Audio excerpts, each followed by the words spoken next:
how much do you put into the power play struggling the last couple of games? So what I mean by that is, the Leafs, one of the big issues in the past, especially under Mike Babcock, who we will get to in a second, one of the big issues was they never adjusted. So they'd come out roaring in the first 20 games, and then people would figure them out, and they'd be like, no, we're just going to hammer this system over and over and over again. And by the time game 82 rolls around, us inside and out, and Boston's going to clobber us. And they never really fully clobbered the Leafs. It was pretty close. But the reality, and by the way, I just want to throw that out there for anybody that wasn't paying attention. The 2 times that Boston did beat us recently was close. But I do wonder, is it a 5-game stretch where you go, okay, after 5 games, we scored 1 power play goal, time to switch it up? Or is it a 10-game thing? Because it can't be 2, but that was pretty distressing, was it not? Yeah, I think it's power play to power play. And what drove me nuts, because they changed up the personnel for a while. It wasn't until one of the last power plays that they really divvied it up. Mm-hmm. But they looked a lot like, in terms of makeup, they looked like the Leafs' top unit from last year. Now, they scored a bunch of goals. Their percentage wasn't actually that bad. But what was the number one criticism?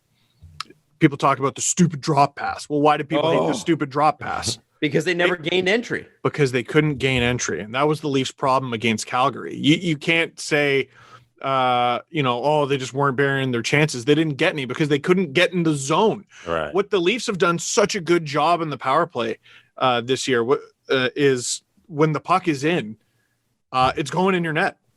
Like once it crosses that blue line and they set up, you're screwed. You're in a world of hurt. Austin Matthews is either going to rip a wrister. He's going to one-time it. Mitch Marner can one-time it now. You have a combination of Wayne Simmons and Joe Thornton and William Nylander and John Tavares who can just bang it in down low. Zach Hyman can fill in that role sometimes. Travis Boyd got a power play goal. His first career power play goal. TJ Brody is very good at his job. Mikko Lehtinen, Morgan Riley. It's so versatile, and I really like the even splitting of those 2 power plays. Can I make an excuse for the Leafs? Gimme. Leafs apologist Jesse Blake. Go ahead. Leafs apologist speaking. How much does their struggles over the last, 5 games-ish have to do with all of the injuries they've had? Because with all the guys going down, they've kept having to switch around the power play, especially with Wayne Simmons going down early. That was early still. But just like all the little injuries too, and they had so many guys come in and out of the power play. How much has that affected it? It definitely affects it, obviously. I mean, they were using Jimmy Vesey. You know what I mean? Even Boyd. Like, that's not an ideal option. There's a reason it's Boyd's first power play goal. Shouldn't really be on the power play. That dude's on your 4th line, and then there's Vesey who probably should. I got to say, you said Barabanov's fighting for his life. I think one James Vesey, if the play doesn't pick up when Simmons and Thornton are back and Robertson's back, I can't see where he fits in the lineup. Yeah, he's really been a letdown. It's too bad. He's been a letdown, and it's not even. Now, what did I say about the Vancouver Canucks of 2011? There's nothing to complain about, so they find someone to complain about. And ours is Jimmy Vesey. The Leafs over the last forever have had bad players. Vesey's not even bad. He's not bad. He's just kind of there. You know what I mean? He needs to find his thing. He's an effective enough penalty killer. He can skate. It's just nothing really happens, positively or negatively, except for that penalty that was kind of boneheaded in the first there. But, as much as I want to microanalyze the Leafs power play, I think you just got to give the Flames their props.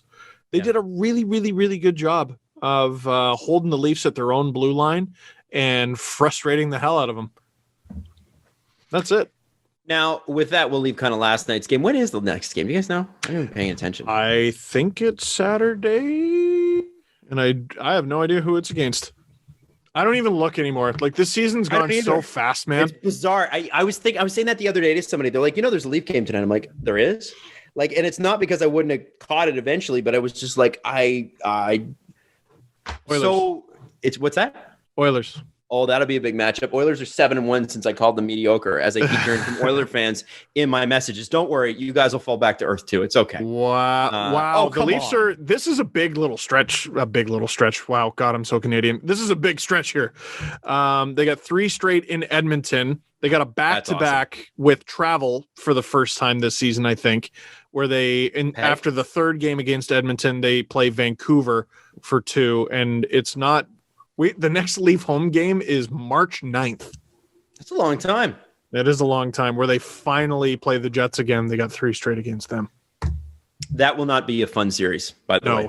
The Jets are gonna try to make the Leafs hurt. You talk about a stretch where your season could get squirrely fast. You got the red hot Oilers.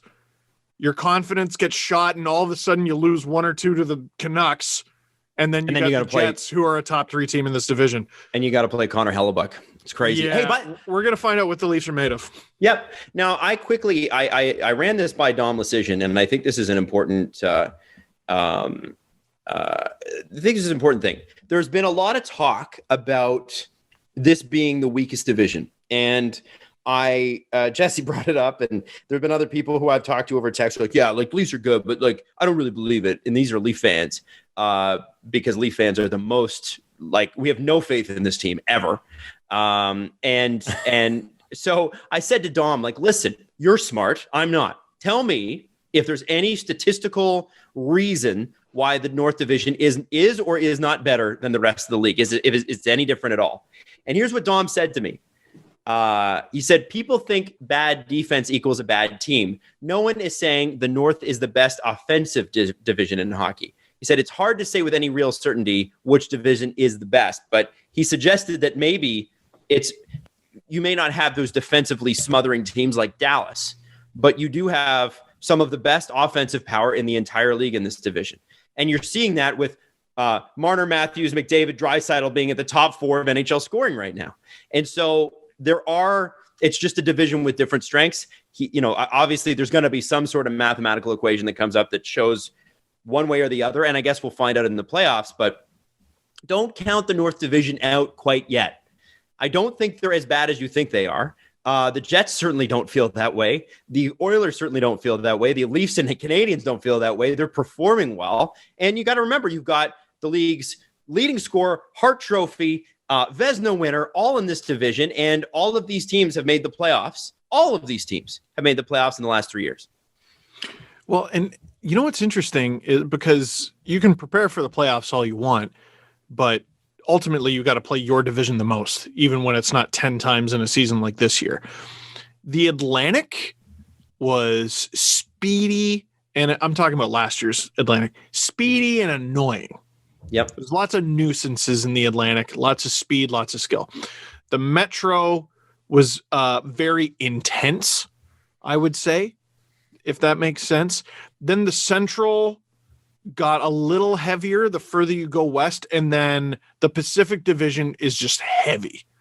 It's a division you got to survive. I don't know if it's really that anymore because it's kind of fallen off a little bit in terms of quality, but part of the reason some of those teams struggle, like the Kings, is they're a little bit too heavy. Maybe Canada's identity is just high intensity scoring, and think of how weird it is because most divisions in this season aren't actually that different from what they were, except for Canada that spans an entire country that is a 6.5 hour flight across. Yeah. It's different. The travel's it's very different. Too.